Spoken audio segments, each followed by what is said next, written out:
All right, we're looking at the field piece software, and we are back on this 2015, why do I want to say Honda Acura RDX. So it's been running for a few minutes now. Where are we going in? We're going into minute 9 right now. And I'm going for the coldest mode. I'm not putting it under a heat load or anything. You see I have the doors and windows closed. I have it on recycle because I wanted to see the coldest temperature. And the coldest temperature gets down to 38 degrees, I believe, 38.9, right there. And so 39 degrees. And then it cycles out the clutch. This one is a variable displacement, but it does also has a clutch at the same time, and will cycle out. We get over to what our pressures have been doing.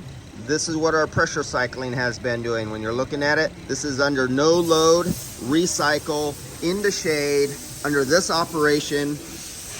Our outdoor temperature, here we go, outdoor bulb temperature. Outdoor bulb temperature is 71 degrees, and you can see it kind of bouncing around a little bit.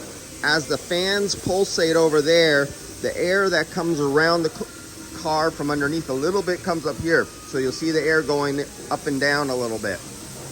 Our suction line temperature, that is taken off of this one right here, right out of the evaporator. Our liquid line temperature is taken right here, and this is where for the formula for your superheat and subcooling come from, and this is how we get our superheat and subcooling. Right now you see our clutch is disengaged. Now our pressure, now it's engaged. The pressure is going back up. Now we're getting a superheat and subcooling. Different vehicles are different. This is at idle. Different manufacturers will specify a certain RPM under certain conditions, like, well, look at, we're getting nice and cold here. This is what 38 degrees do. And this is exactly what we like to see. Okay, let's put this thing under a load. Let's open up the doors. Let's take it out of recycle. Now it's out of recycle. I want to load this thing up and give it no chance of cooling off the interior, even though we're not a hot day. Open it up, get it all open.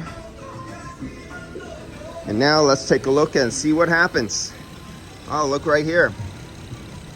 Look at our high side pressure starting to go up because we have a load going over the evaporator, because now we're bringing in the air right here and the air right here. You want to know what the temperature of the air right here? Well, let's do this. Let's grab this little guy right here. Let me see if I can get him through here. Get him over there. Yeah, I got my remote ones too, but I'm using this right now. And let's stick him right down inside this hole right here, downward sucking into the air at. And let's see what the air is being sucked in right there. Come back over here.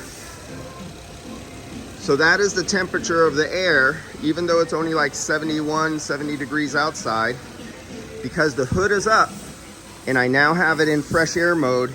It is drawing in air right there.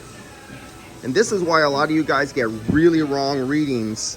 When you're out in the shop and somebody taught you to do the 1 can jerk off method, and they're telling you to go to a certain pressure, and they say, oh yeah, you're supposed to hit 250 PSI is a good pressure, 180 degrees is a good pressure. Whatever the made up make-believe number they're pulling out of fairyland, they say, is all make-believe. Because if you have your system loaded, this was out in the sun like they say to do, doors, windows open, you have the hood open, it's a 95 or 105 degree day and you're doing air conditioning and you have this hood open and you have it in recycle, you could have 160, even 200 degree air being pulled off the hot exhaust manifold, the radiator, over the engine, right into here under your evaporator.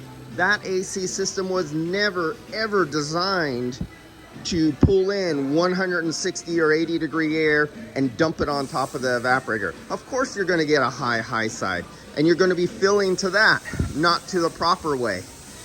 This is why the way my father showed me when doing that old school method with fixed piston compressors, fixed piston with a fixed fan speed, not variable fan speed. The hood was closed and the hoses were routed underneath, up through the fender or through the grill, attached with the hood all the way closed, and then you opened the doors and you took the fresh air.